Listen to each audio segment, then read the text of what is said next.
On est aujourd'hui le dimanche 9 Iyar, on est aujourd'hui le dimanche 7 Iyar, pardon, et on est le 22 avril. On reprend notre cours de préparation à Shavuot, le don de la Torah, à partir d'un Mahamar.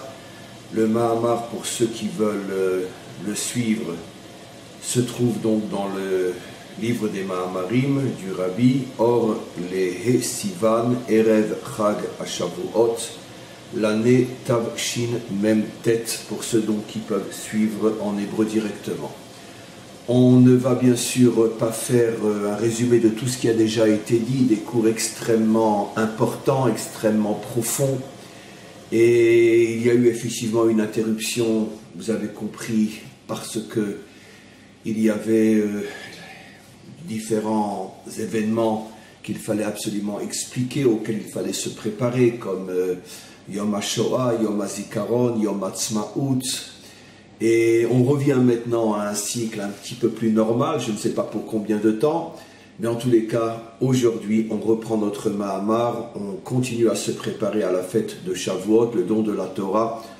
Et la notion très importante qu'on avait commencé à expliquer, on avait à peine effleuré le sujet, c'est le mystère de la création Yesh Me'ayin, la création tout entière, pas seulement notre monde physique, matériel, mais tous les mondes, tous les niveaux de la création, car comme nous le savons, aujourd'hui il faut être véritablement stupide, borné, ignorant pour imaginer que seul notre univers existe et seule la matière existe, même si on sait aujourd'hui que la matière n'est plus uniquement ce que l'on voit, il y a aussi différentes énergies qui sont d'ailleurs l'essentiel de ce qui compose ce que nous appelons la création, le monde, l'univers. Malgré tout, il y a une infinité, pas infini dans le sens réel, mais un nombre inimaginable d'autres réalités,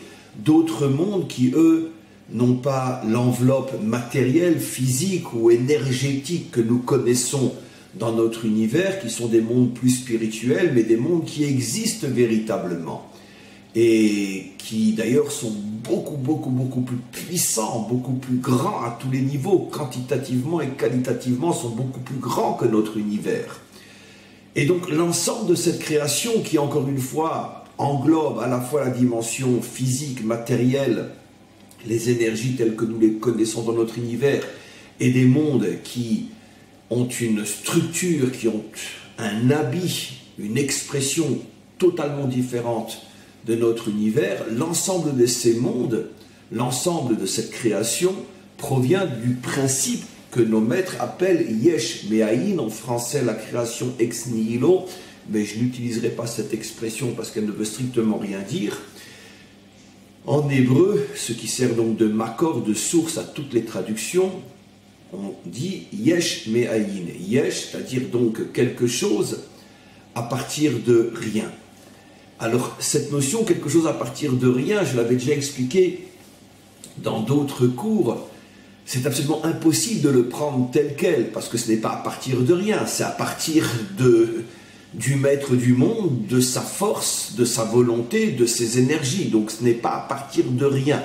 Et c'est ce que je veux commencer à expliquer aujourd'hui. C'est pour ça que je n'aime pas du tout l'expression ex nihilo qui ne veut strictement rien dire.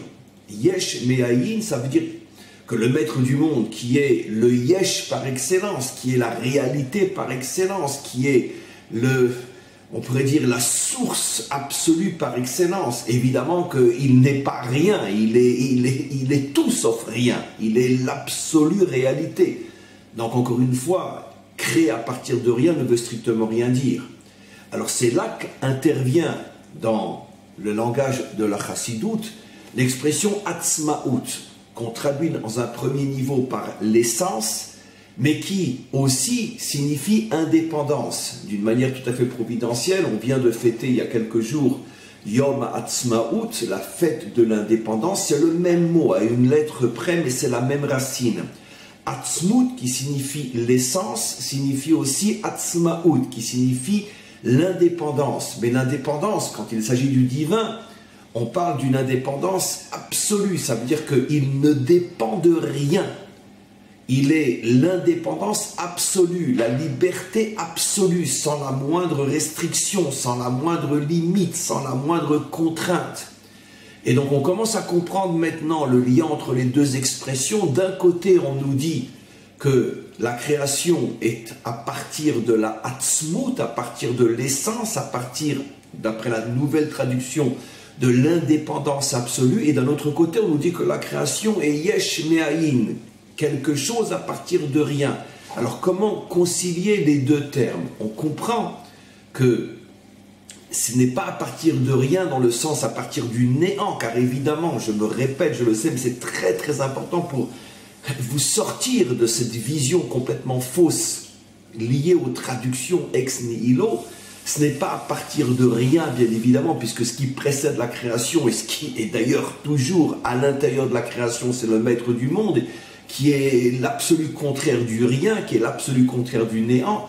Mais quand on dit à partir de rien, c'est-à-dire à partir d'aucune contrainte, d'aucune limite, rien n'était nécessaire au maître du monde, il n'a eu besoin de rien d'autre que sa volonté, que son choix, que sa détermination, afin de créer. Et là, je veux expliquer parce que c'est quelque chose d'extrêmement subtil, d'extrêmement profond. Donnons un exemple.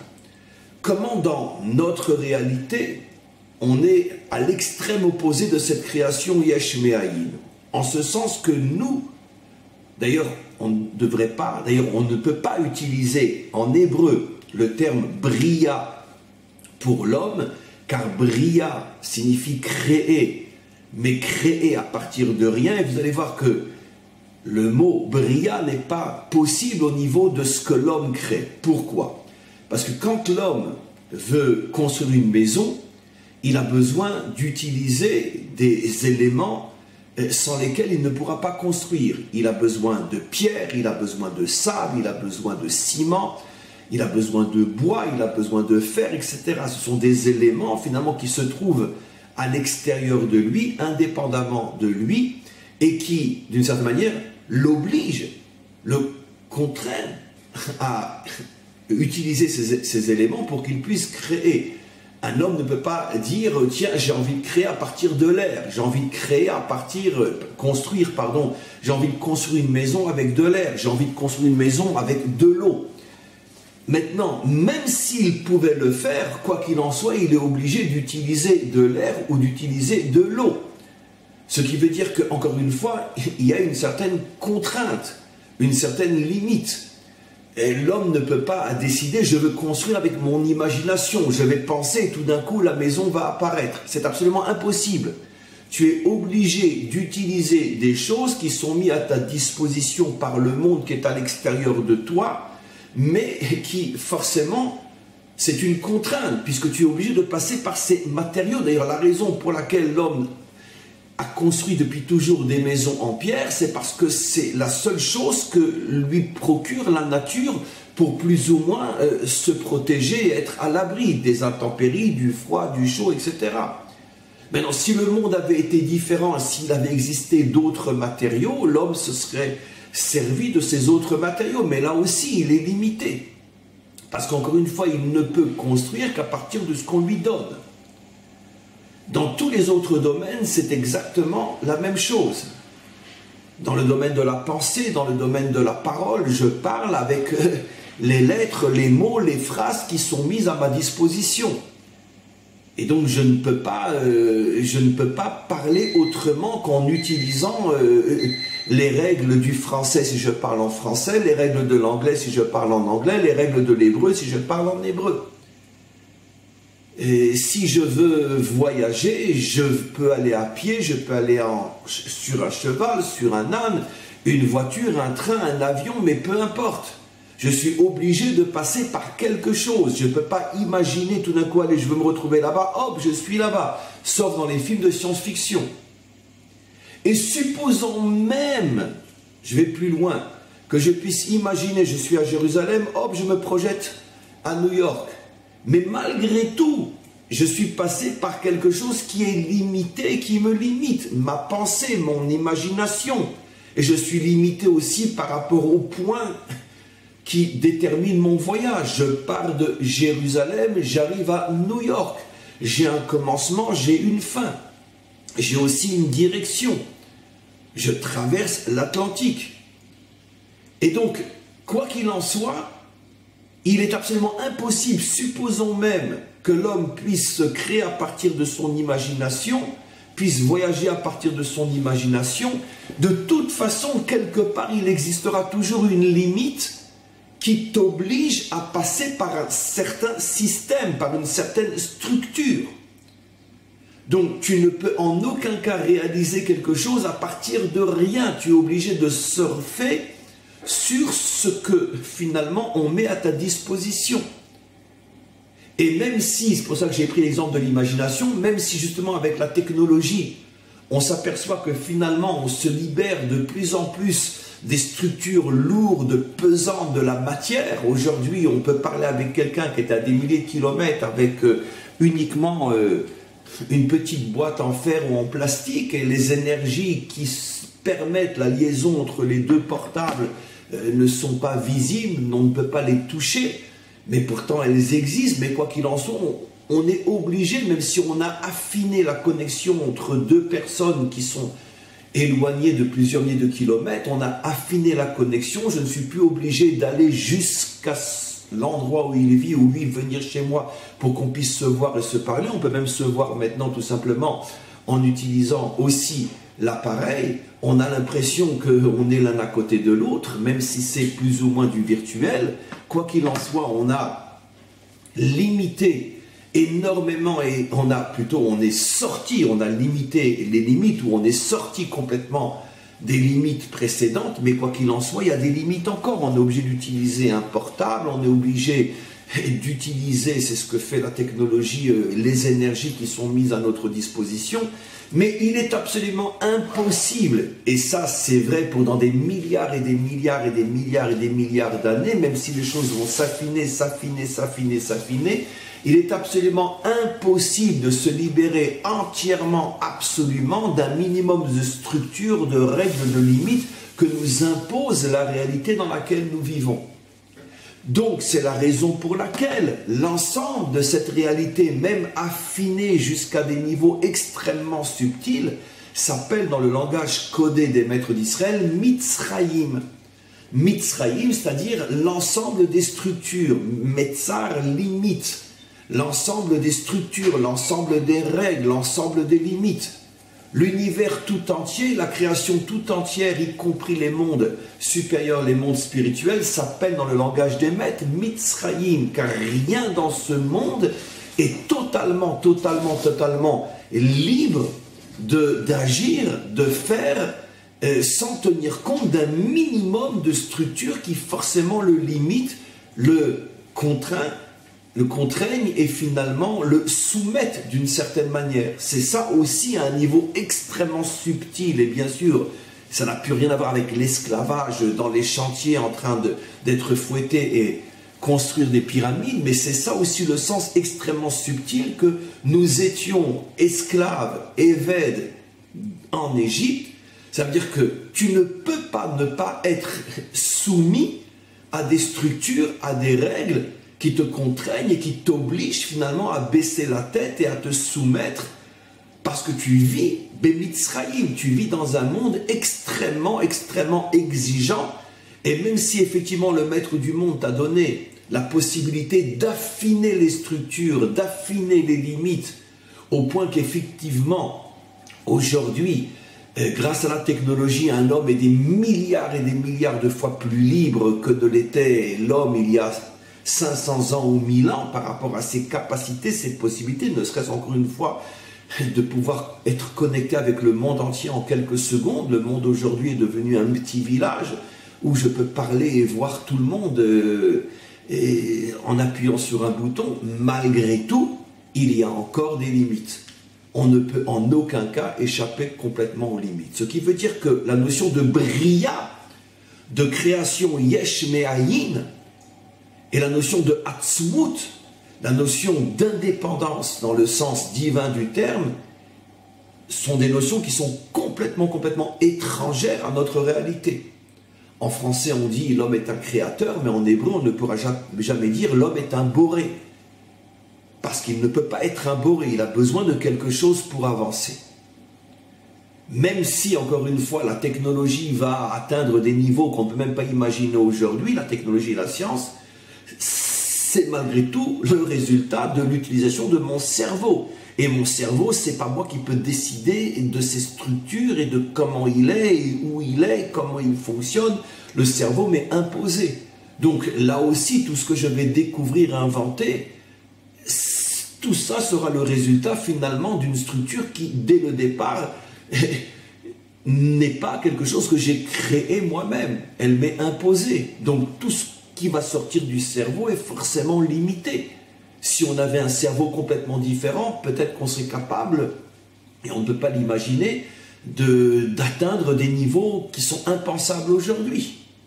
Mais notre cerveau tel qu'il est, malgré sa capacité presque infinie, quoi qu'il en soit, est structuré pour ne produire qu'un certain type de connaissances et de technologies, etc., etc. Alors maintenant, on va mieux comprendre ce que signifie la Atzmut et la création Yesh Me'ayin. Quand le maître du monde a décidé de créer l'univers, on ne va parler que de notre monde, cette création est le produit de la Atzmut, ça veut dire d'un choix libre, mais absolument libre, absolu comme le divin, sans la moindre contrainte, sans la moindre limite. Et le monde a été créé Yesh Me'ayin signifie que le maître du monde n'a pas eu besoin d'utiliser quoi que ce soit qui aurait précédé sa volonté de créer. Il n'a donc pas été limité dans son choix, il n'a pas été limité dans son action, puisqu'il n'a pas eu besoin de passer par quelque chose qui lui aurait imposé une certaine direction, une certaine façon de faire. Je reviens sur mon exemple, quand je construis une maison avec des pierres, la pierre m'impose un certain style de construction. Quand je construis une maison avec du bois, le bois m'impose un autre style de construction. Quand je construis une maison sur un terrain plat ou une maison sur une montagne ou sur de l'eau même, comme à Venise, chaque endroit, chaque style m'impose et me limite et me dirige. Le maître du monde a créé Yesh Me'ayin, c'est-à-dire donc que rien n'a pu lui imposer, n'a pu le contraindre à agir de telle manière ou d'une autre manière. Ce qui veut dire que dans l'essence même, dans la source même, dans la racine même de la création, il y a une liberté absolue, qui est l'essence même de la création. Je me répète, vous remarquez que j'ai beaucoup de mal, je l'avoue, à m'exprimer dans ce cours, parce que c'est un cours d'une profondeur, d'une puissance inimaginable, que moi-même, on pourrait dire, je tâtonne, je suis hésitant, et bon, je n'ai pas le mérite de recevoir les mots et les phrases aussi facilement que je voudrais les exprimer. Et donc, je construis le cours en même temps que vous. D'ailleurs, dans mon cours, c'est une démonstration du fait que, justement, l'homme n'est pas Yesh Me'ayin. Je suis obligé de me limiter à ce que je reçois, de ce que je peux exprimer. Et vous voyez, il y a une certaine pesanteur, une certaine lenteur, parce que c'est un cours d'une profondeur inimaginable. Et ça ne coule pas, ce n'est pas à ce point fluide, parce que ce sont des notions que je vais chercher très haut. Et donc, je répète ce que j'explique. À partir du moment où le maître du monde crée Yesh Me'ayin, sans la moindre contrainte, sans la moindre limite, avec une liberté absolue, Atzmut. Et pourquoi liberté absolue? Yesh Me'ayin, parce que rien, aucune structure, aucune énergie, aucune force ne va lui imposer une direction et un modèle de création. On comprend donc quelque chose qui est en vérité un paradoxe fou et incompréhensible, et qui est l'un des secrets les plus puissants de ce qu'on peut appeler les secrets de la Torah, tels que la Chassidoute les met en évidence, c'est que finalement, il y a un paradoxe, une contradiction inimaginable dans la création elle-même.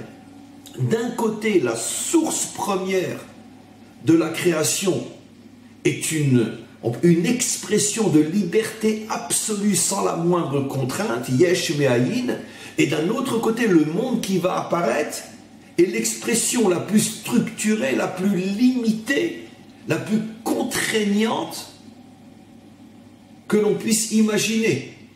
Parce que si j'ai un rendez-vous et que je dois absolument m'y trouver dans 5 minutes et que si j'habite au 20e étage et que j'attends l'ascenseur, je ne serai pas à mon rendez-vous, je ne peux pas décider de sauter par la fenêtre et me retrouver dans mon bureau pour être à l'heure à mon rendez-vous. La réalité me contraint à passer par des structures qui vont peut-être même me porter préjudice. Mais je ne peux pas faire autrement. Donc ce monde est l'expression même de quelque chose qui s'impose à moi, Mitzrayim, qui me soumet à Vadim. Je suis un esclave des structures de ce monde, même si je peux les affiner au maximum, je serai toujours l'esclave de ces structures. Et d'un autre côté, la Chassidoute nous révèle, et elle-même se fonde sur les secrets les plus secrets de la Torah, et je parle ici de quelque chose de très scientifique. Ce n'est pas de la théologie, ce n'est pas de la religion, qu'à Dieu ne plaise.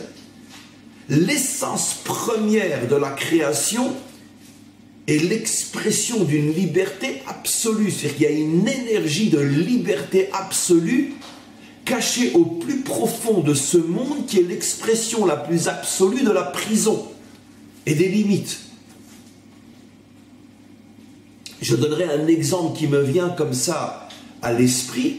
Imaginez quelqu'un que l'on mettrait dans une prison, mais la plus prison possible, avec des centaines de murs, des centaines de grilles et des je sais pas moi, des barbelés, des murs électriques, des alarmes, enfin un truc fou, incroyable, pour pouvoir se retrouver dehors et être libre, et dans la cellule qui est elle-même au cœur de la prison, qui est entourée de centaines et de centaines de murailles et tout ce que j'ai expliqué, on lui met dans la cellule elle-même la clé magique qui va lui permettre d'ouvrir toutes les portes sans que personne ne le voie, des portes qui sont cachées des gardiens, et sans que l'alarme se mette à sonner, et en quelques minutes il va se retrouver dehors sans que personne ne le sache. C'est fou, c'est une contradiction inimaginable. Tu construis la prison la plus sécurisée du monde pour y mettre quelqu'un que tu espères ne jamais voir s'échapper, et tu mets à côté de lui une clé qui va lui permettre de pouvoir sortir sans que personne ne le sache, sans que personne ne le voie, sans qu'aucune alarme ne sonne. Alors il est libre ou il est prisonnier? Voilà à quoi ressemble, d'après nos maîtres, voilà à quoi ressemble la création. D'un côté, on est en Mitzrayim, ça m'a mis presque 20 minutes pour arriver et commencer à l'exprimer maintenant clairement. D'un côté, on est en Mitzrayim, on est à Vadim, on est dans une structure qui nous limite, qui nous contraint, qui nous soumet et qui nous empêche d'être et de faire ce que l'on voudrait faire, même dans le bon sens du terme, car on voudrait tous la délivrance, mais qui est capable de l'amener? On voudrait tous faire le bien, et qui est capable vraiment de ne faire que le bien? Je parle même dans notre bonne volonté, on est limité et on ne peut pas faire ce qu'on veut. Et d'un autre côté, nos maîtres nous révèlent que toutes ces structures, toute cette prison est en vérité l'expression d'une volonté qui est une liberté pure et absolue du niveau du divin, la Atzmut et Yesh Me'ayin. C'est comme si on disait que l'eau est sèche, c'est comme si on disait que le feu est mouillé, c'est comme si on disait qu'un iceberg est très chaud, ou c'est comme si on disait qu'un four qui est allumé à 200 ou 300 degrés produit des glaçons. C'est pas possible. C'est comme si on disait que quelqu'un qui est en Sibérie est en train de se faire bronzer en Afrique, Ou quelqu'un qui est en Afrique est en train de mourir de froid en Sibérie. Non, s'il est en Sibérie, il ne peut pas être en Afrique. Voilà ce qu'on est en train de dire. La création est donc un mystère inimaginable. Une énergie de liberté inimaginable, enfouie au plus profond d'une prison colossale. D'une certaine manière, mes amis, on retrouve ce principe absolument fou dans l'homme lui-même. Reprenons en le décryptant une fois de plus le récit de la création de Adam, selon les codes et les métaphores de la Torah. D'un côté, son corps est l'expression d'une limite absolue. D'abord parce qu'il est produit à partir de quelque chose qui est lui-même une limite, la terre. La terre, ce n'est pas du feu, la terre, ce n'est pas de l'eau, la terre, ce n'est pas de l'air. La terre, elle est en bas, elle n'est pas en haut. La terre, elle est physique, matérielle, elle n'est pas spirituelle et immatérielle. Donc, dès le départ, la structure de son corps provient de quelque chose qui va forcément le limiter à l'intérieur des structures représentées par la terre. En plus, la forme qu'il va avoir. Il a donc une forme qui, elle aussi, le limite. Donc, dans son essence, le corps provient d'une structure limitée. Dans sa forme, il est limité. Mais qu'est-ce que le maître du monde va mettre dans le corps? Une âme de vie qui provient d'où? Selon le code et la métaphore biblique, du maître du monde lui-même, de Dieu qui est infini, comme il est dit, Vayipar be'apav nishmat chayim.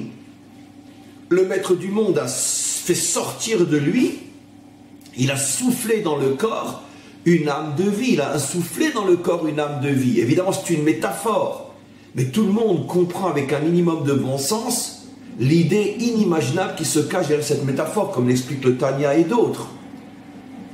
C'est-à-dire que finalement, quelque chose d'infini rentre dans quelque chose d'extrêmement fini.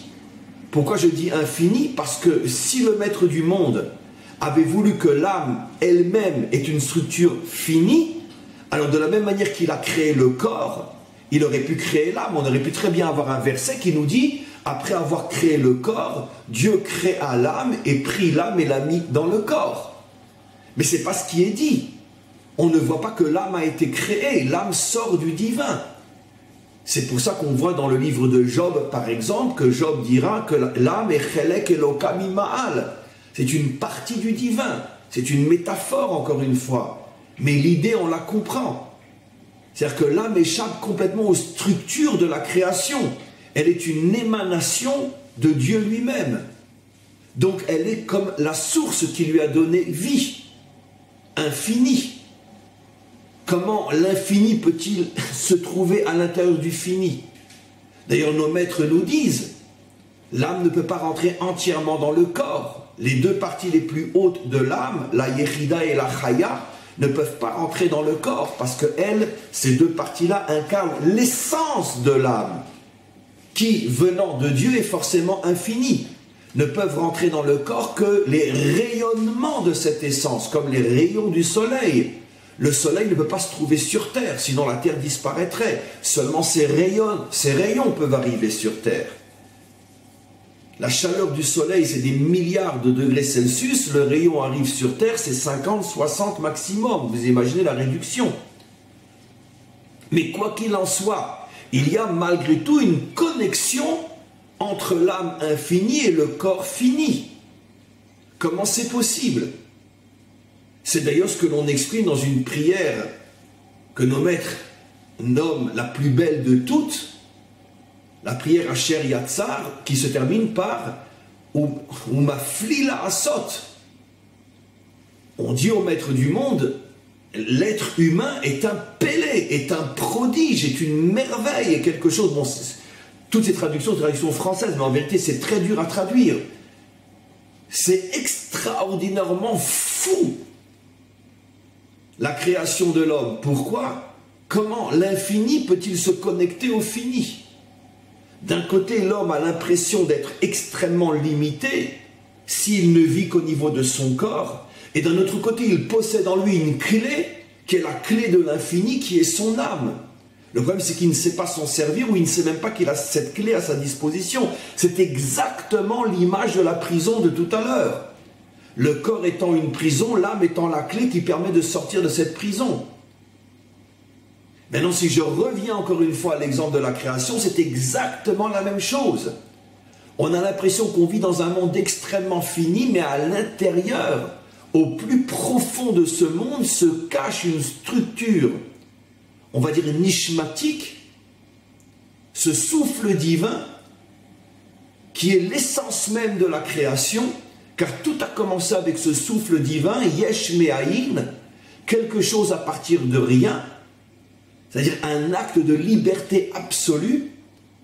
Et comme on va le voir dans quelques instants, ce souffle divin qui est la liberté absolue continue à se trouver à l'intérieur de la création, ce qui veut dire que finalement, les limites de ce monde ne sont qu'une illusion d'une certaine manière, car nous avons la possibilité de faire tomber toutes ces limites, et c'est ça, comme on le verra, le grand secret de je suis Hachem ton Dieu qui t'est sorti de Mitzraïm, qui t'est sorti de Beth Avadim, de la maison d'esclavage. Mais quoi qu'il en soit, c'est évident que bon, il m'a fallu une demi-heure pour commencer à plus ou moins arriver à le dire sans m'embrouiller et bredouiller, comme c'était le cas dans les premières minutes du cours. Ça commence maintenant à être un peu plus fluide, mais quoi qu'il en soit, ça reste incompréhensible de dire que finalement la liberté absolue se trouve à l'intérieur de la prison. Comment? Alors regardez, on va continuer un petit peu. On passe maintenant au chapitre bête, le deuxième chapitre. On va lire un petit peu, et bien sûr on continuera ce cours, j'espère magnifique, demain. Veyesh lo osif, il faut rajouter. La question, rappelez-vous, dans les premiers cours était pourquoi Dieu se présente comme celui qui nous sort d'Égypte et pas celui qui a créé, et pourquoi pas comme celui qui a créé le ciel et la terre, puisque justement maintenant on commence à comprendre mieux encore la question. Justement, la raison pour laquelle il a pu nous sortir d'Égypte, c'est parce que justement il a créé l'univers à partir justement de sa Hatzmut. C'est parce que justement cette force de liberté absolue se trouve dans la création elle-même, que le maître du monde a connecté son peuple à cette force, et c'est comme ça qu'il a pu s'échapper de Mitzraïm. Donc, la question à laquelle on n'a pas encore vraiment répondu, mais la question, on la comprend mieux. Le maître du monde aurait dû se présenter comme celui qui a créé l'univers, parce que justement, c'est parce qu'il a créé l'univers à partir de sa Hatzmut, à partir de son expression de liberté absolue, qu'il a pu nous sortir justement des limites de ce monde. Mais ça, on verra par la suite, la réponse réelle. Ugam lefi shebriat shamim va'aretz umatan Torah sheyachim ze laze. Maintenant, le rabbi va commencer à expliquer qu'en vérité, il y a un lien extrêmement profond entre la création du monde et la Torah elle-même. Regardez ce qu'il va dire. Il va maintenant faire entrer une nouvelle notion sur laquelle je vais devoir m'arrêter pendant la deuxième demi-heure du cours, et on reprendra tout ça demain. Il explique, je vais lire d'abord, et après je vais commencer à expliquer, parce que je ne pourrai pas tout expliquer aujourd'hui, quel est le lien entre la création et la Torah elle-même. Des briyat shamayim va'aretz mitradeshet bechol rega verega. Notion nouvelle. On en a déjà parlé, mais pas dans ce texte-là. Parce que justement, le fait que la création provient de la Hatzmut, c'est-à-dire donc un acte de liberté absolue sans la moindre contrainte, ce qui signifie que la création provient de Yesh Me'ayin, c'est-à-dire quelque chose qui a été créé à partir d'une volonté libre sans passer par la moindre contrainte. Troisième effet ou troisième conséquence de cette création à partir de la Hatzmut, il explique maintenant, ça l'a encore pas vu, des briyat shamayim va'aretz mitradeshet bechol rega verega. La création est une création permanente qui se renouvelle à chaque instant. Ça, on n'en a pas encore parlé dans ce cours, en tout cas dans cette série de cours. La création est permanente. À chaque instant, mais pas un instant dans le sens montre du terme, instant dans le sens essentiel du terme, à chaque instant la création se renouvelle. Ce n'est pas que la création a été créée il y a une fois et maintenant elle se maintient et se développe. À chaque instant, la création est recréée, la création tout entière, tous les mondes, y compris mon corps, ce qui m'entoure, chacun d'entre nous.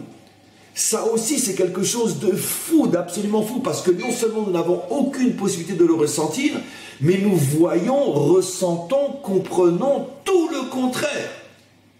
Puisqu'on parle de l'âge du monde, d'après les scientifiques, on parle de millions, de centaines de millions d'années, même dans la Torah, qui fait remonter la création dans le langage biblique à 5778 ans pour l'apparition de Adam au 6e jour, donc plus 6 jours pour le début de la création. Dans le langage biblique, quoi qu'il en soit, même si ce sont des codes, quoi qu'il en soit, même la Torah parle en temps. Il y a eu un commencement. C'est d'ailleurs ce que dit le premier verset, Bereshit, au commencement. Donc qui dit commencement, dit commencement du temps et de l'histoire. Or, ici, les maîtres des secrets nous révèlent que non. Il n'y a pas de commencement, puisque de toute façon, il n'y a pas de durée, il n'y a pas de temps, puisque à chaque instant, on recrée, on recrée, on recrée, on recrée. Donc il n'y a pas le temps d'avoir du temps, puisque c'est constamment recréé. Comment les maîtres des secrets peuvent-ils apparemment contredire ce que d'autres aspects de la Torah nous enseignent au commencement? Ou bien il y a 5778 ans et 6 jours. Même si encore une fois ce sont des chiffres codés, on parle malgré tout le langage du temps. Y a-t-il une contradiction? Non! Parce que de la même manière que si tu dis l'homme est limité ou l'homme est infini, dans les deux cas tu as raison. L'homme est limité si tu le décris au niveau de son corps. L'homme est infini si tu le décris au niveau de son âme. Donc qu'est-ce que c'est l'homme? C'est un infini dans un fini. Comment ça fonctionne? J'en sais rien. Donc c'est exactement la même explication pour ces différents enseignements. Quand la Torah dit au commencement, donc forcément il y aura une suite. Quand nos maîtres nous disent la création à 5000, etc., etc., ils parlent le langage de l'extériorité, le corps du monde.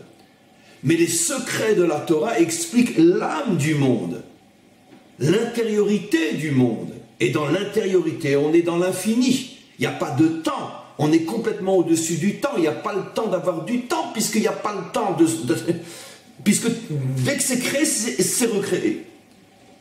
C'est-à-dire que c'est créé, ça disparaît, c'est créé, ça disparaît, c'est créé, ça disparaît, c'est créé, ça disparaît, c'est créé. Parce que quand on parle de recréation, de renouvellement de la création à chaque instant, ça veut dire qu'au même moment où c'est créé, ça disparaît, mais on n'a pas le temps de le voir disparaître parce que tout est recréé. Ça veut dire qu'à chaque instant, on existe, on n'existe plus, on existe, on n'existe plus, on existe, on n'existe plus. Mais je n'ai pas le temps de savoir que j'existe plus, puisque le temps de savoir, je suis déjà recréé. Exactement de la même manière que si on allume et on éteint quelque chose, mais très vite, on le verra toujours allumé. De la même manière que quand on prend un fil avec une bille et qu'on tourne très vite, on va avoir un cercle fermé. Alors que finalement, c'est absolument faux. C'est un cercle vide, puisqu'il n'y a qu'un seul point. Mais ça va tellement vite que nos yeux ne peuvent pas voir qu'en vérité, la bille se déplace, mais tellement vite qu'on a l'impression que c'est un cercle fermé. Et bien c'est exactement ce qui se passe.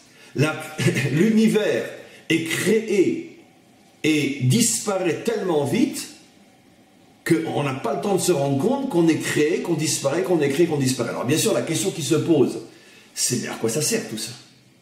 À quoi ça sert même de le savoir et de le dire? Mais je ne réponds pas volontairement tout à cette question-là. On continue le texte. Il dit,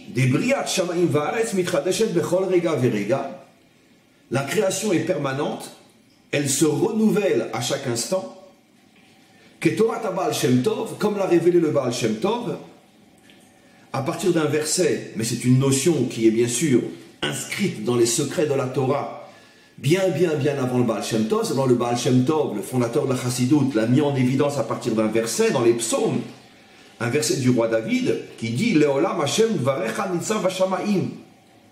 Ta parole est permanente dans les cieux. C'est-à-dire quoi ta parole? Ta parole qui dit que la lumière soit ou qu'il y ait telle ou telle chose, cette parole est permanente. Tu es constamment en train de dire, donc tu es constamment en train de créer. Le verset est un verset des psaumes. Donc le roi David déjà avait révélé ce secret, que la parole créatrice est en permanence dans la création elle-même. Et une fois que j'ai dit quelque chose, qu'on a compris ce que j'ai dit et qu'on s'est mis à exécuter ma parole, j'ai plus besoin de le dire. Et vous imaginez un patron qui rentre chez lui, qui distribue le travail, toi la secrétaire tu fais ci, toi tu fais ça, et qui va se tenir à côté de ses employés, et toute la journée il va répéter la même chose alors qu'ils sont déjà bien avancés dans le travail. Une fois que tu l'as dit et que tu vois que le travail est commencé et qu'il est bien fait, tu ne vas pas les saouler et répéter 100 fois la même chose. Sauf si on pouvait supposer qu'ils s'arrêtent toutes les secondes de travailler, les employés, il faut le redire. Ben maintenant on comprend ce que dit le roi David. Ta parole qui a dit que la lumière soit est en permanence dans la création, parce qu'en permanence tu recrées le monde. Et pourquoi tu as besoin de le recréer? Parce qu'en permanence le monde disparaît et tu as besoin de le recréer. Mais c'est toi qui as choisi que les choses soient comme ça, bien évidemment. La question qui reste, et à laquelle je ne dis même pas comment ça répondre, c'est pourquoi le maître du monde a voulu créer quelque chose qui ne dure qu'un milliardième de fraction de seconde, au point qu'il est obligé de le recréer constamment. Et surtout que c'est quelque chose qui est tellement caché, éloigné, totalement, absolument éloigné de notre compréhension, de nos sens, de notre vision, que à quoi ça sert que tu le fasses comme ça, parce que de toute façon on n'a aucune possibilité de se connecter à cette vérité. Sauf le lire et essayer de l'enseigner. Mais la Torah, c'est quand même pas de la philosophie. Donc à quoi ça sert? Si de toute façon ça reste une idée abstraite. Bien sûr, on y répondra. Mais pour l'instant, on continue. Il explique donc chez Kohara Eloki que cette énergie créatrice, Me'ava Tamid et Aniva Me'ain Leyesh, recrée constamment chaque créature et la création tout entière. Yesh me'ayin, quelque chose à partir de rien, quelque chose à partir de rien, quelque chose à partir de rien, quelque chose à partir de rien. Yesh me'ayin constamment, yesh me'ayin constamment, yesh me'ayin constamment. C'est fou. Maintenant, je tiens à préciser que ces notions sont vraies dans la réalité elle-même. Il est absolument évident qu'un jour viendra, et sans doute à partir de la délivrance finale, comme d'ailleurs le Rabbi le suggère un peu plus loin, où même la science s'approchera de ces notions-là, et arrivera à les démontrer, à les comprendre et les expliquer même d'une manière scientifique. C'est absolument évident. Parce qu'il ne s'agit pas ici de théologie, qu'à Dieu ne plaise. Il s'agit ici de science. Car les maîtres d'Israël ne se préoccupent que de science. Mais la science a un niveau qui n'a plus rien à voir avec celle des laboratoires tels qu'ils le sont aujourd'hui, bien évidemment. Et donc, à chaque instant, la création est renouvelée, yesh me'ayin, ou mechevan shebria itavut yesh me'ayin ou bekora atzmut. Et ça, il commence à donner la réponse, et moi je n'explique pas plus que ce que je vais traduire. La raison pour laquelle la création est renouvelée, yesh me'ayin, à chaque instant, c'est bien sûr la résultante directe du fait que la création provient de la atzmut. Lui, le Rabbi comprend ce qu'il dit. Moi, volontairement, je ne vous explique pas encore, parce que je vais encore lire un petit peu. Mais à partir du moment où le maître du monde a choisi de créer à partir de la Hatzmut, il y avait deux conséquences évidentes. La première, c'est que tout serait créé yesh me'ayin, et la deuxième, c'est que tout se renouvellerait en permanence. Et ces deux conséquences sont liées au fait que tout est créé à partir de la Hatzmut. Mouvan, on comprend donc, enfin lui comprend, pas moi, et pas vous,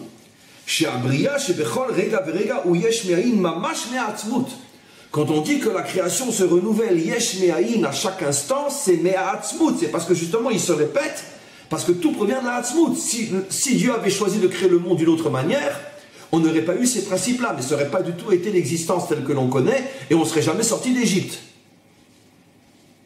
On continue. Maintenant, regardez ce qu'il va dire. Ça, c'est inimaginable. Ça aussi, qui le crut? ou Torah. Exactement la même chose pour la Torah. On avait commencé à dire qu'il y a un lien entre la création Yesh Me'ayin et la Torah.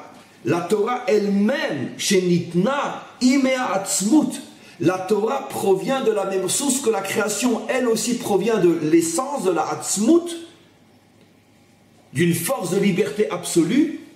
Et à chaque instant, la Torah se renouvelle exactement comme la création parce qu'elle provient de la Atzmut. C'est ce que disent nos maîtres. Qu'un homme doit considérer la Torah à chaque instant comme si elle lui était maintenant donnée et comme si elle était constamment renouvelée. Il y a un lien entre la Torah et la Bria. C'est d'une puissance inimaginable. La Torah est une force qui te renouvelle constamment, comme si à cet instant précis tu naissais. Et le temps de t'habituer à cette naissance, tu as déjà disparu pour renaître. La Torah est une force de renouvellement inimaginable. Tu ne peux en aucun cas t'installer et te limiter à l'intérieur d'une structure quelle qu'elle soit si tu es vraiment connecté à la Torah. Parce que la Torah est une force qui est exactement la même que celle que le Maître du monde a mis dans la création.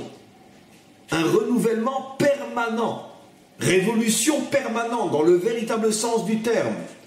Un homme de Torah authentique est un homme qui se renouvelle constamment, parce qu'il a en lui une énergie qui ne stagne pas, qui se renouvelle constamment et qui renouvelle celui qui l'apporte constamment. C'est ça le lien entre Torah et Bria, entre la Torah et la création. Donc, on a commencé à établir le lien entre les deux. On s'arrête là pour aujourd'hui, on va passer à des questions, s'il y en a. C'est un cours qu'il faut bien sûr revoir 10 fois, 20 fois pour ceux qui ont le courage et surtout qui ont la sagesse de comprendre à quel point c'est un cours fondamental. On va continuer demain. Demain, on va commencer à expliquer pourquoi justement le fait que la création et la Torah proviennent de la Atzmut, pourquoi ça implique obligatoirement qu'il y ait un renouvellement constant. Finalement, on a déjà largement préparé la réponse que l'on va donner demain dans le cours d'aujourd'hui. Et bien sûr, on continuera encore. On va voir s'il y a quelques questions.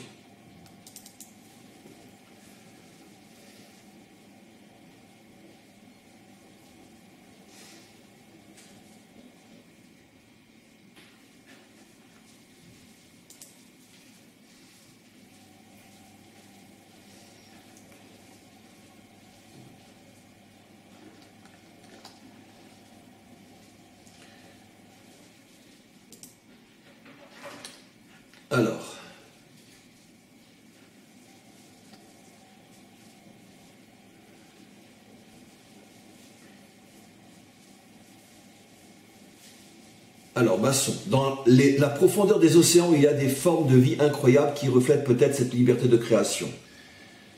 Il est évident, je ne peux pas répondre à votre question directement parce que je ne sais pas, mais j'imagine que vous savez ce que vous dites et que c'est absolument juste, mais d'une manière générale, il est absolument évident qu'au fur et à mesure que la science va avancer, on va découvrir effectivement des énergies, des structures, des formes de vie et d'existence qui s'éloignent de plus en plus de ce que l'on connaissait pendant des millénaires. On va découvrir effectivement que des choses absolument incroyables étaient cachées de nos yeux pendant des millénaires et pendant plus encore d'après les calculs des scientifiques jusqu'à aujourd'hui sur le temps depuis le début de la création.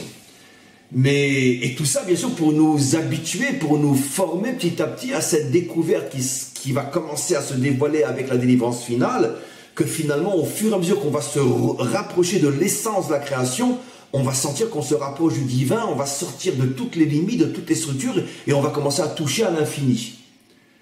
Alors André, félicitations pour un cours si difficile, je ne sais pas comment vous faites, c'est vraiment impressionnant. Moi non plus, je ne sais pas comment je fais très sincèrement, mais chacun sa mission. Moi, je suis tout simplement un marteau dans les mains du maître du monde. Il m'utilise pour faire ce qu'il a besoin de faire. Moi, je n'ai absolument aucun mérite. Je ne suis qu'un marteau. Alors, maçon, sachant que la création se renouvelle sans cesse, comment expliquer que les situations mettent tant de temps pour changer? Mais justement, c'est ça le fond du problème. C'est exactement comme j'expliquais par rapport à l'homme. C'est justement ça le libre arbitre. Si tu fais le mauvais choix de vivre au niveau de ton corps, tu vas sentir la pesanteur du temps et la pesanteur de la matière et la pesanteur des limites et la pesanteur de la prison dans laquelle tu étouffes.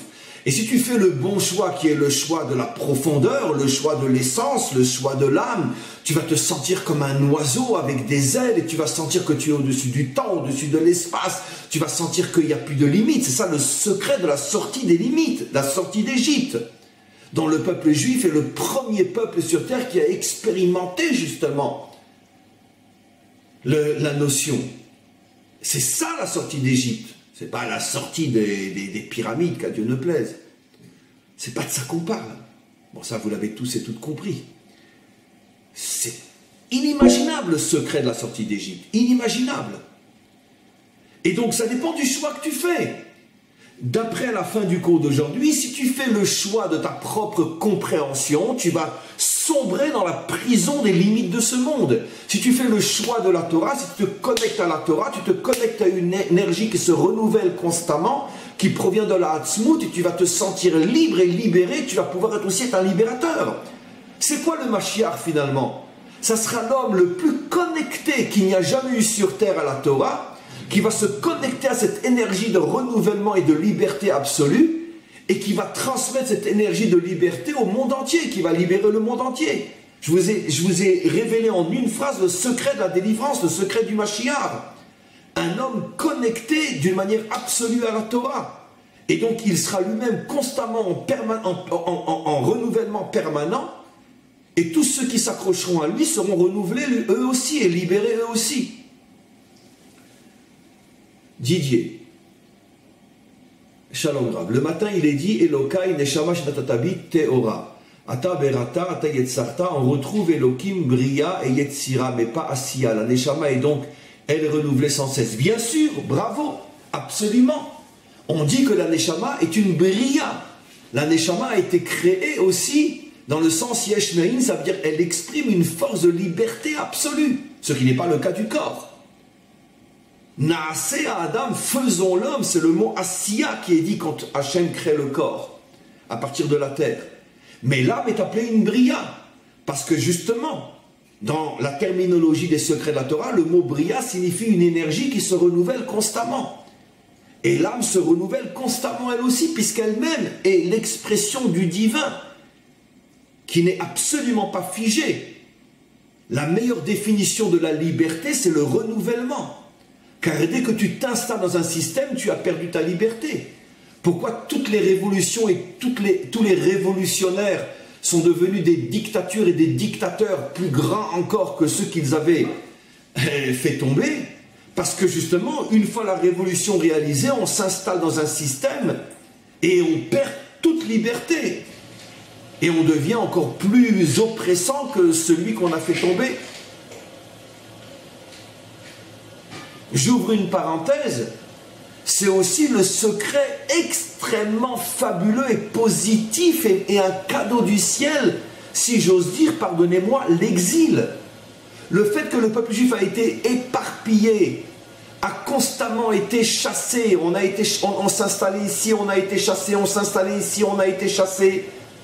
C'est ce qui a justement permis de construire notre éternité. Parce qu'on a pu justement se connecter à cette source, à cette essence du renouvellement permanent. À chaque fois qu'on s'installait quelque part, on nous chassait de là où on était. Alors évidemment, vu de l'extérieur, c'est un drame inimaginable, mais vu de l'intérieur, c'est un cadeau fabuleux. C'est grâce à ça qu'on a traversé l'histoire. Où sont tous ceux qui nous chassaient? Dans les musées, dans les ruines de l'histoire. Où est le peuple chassé? Sur sa terre aujourd'hui. Donc dans le malheur se cache un cadeau inimaginable. Je vous déracinerai pendant des millénaires pour que vous ne vous installiez nulle part et que vous ne disparaissiez pas, comme tous ceux qui s'installent. Alors, On va s'arrêter là pour aujourd'hui. Merci pour vos remarques, cours incroyable, cours profond. Et on se retrouve demain pour la suite de ce cours. J'arrête parce que vous imaginez à quel point ce cours m'a demandé des énergies inimaginables. Et on continue ce cours magnifique demain. Merci au Maître du Monde. Merci à vous aussi d'être fidèles, d'être là et d'enrichir aussi les cours par vos questions.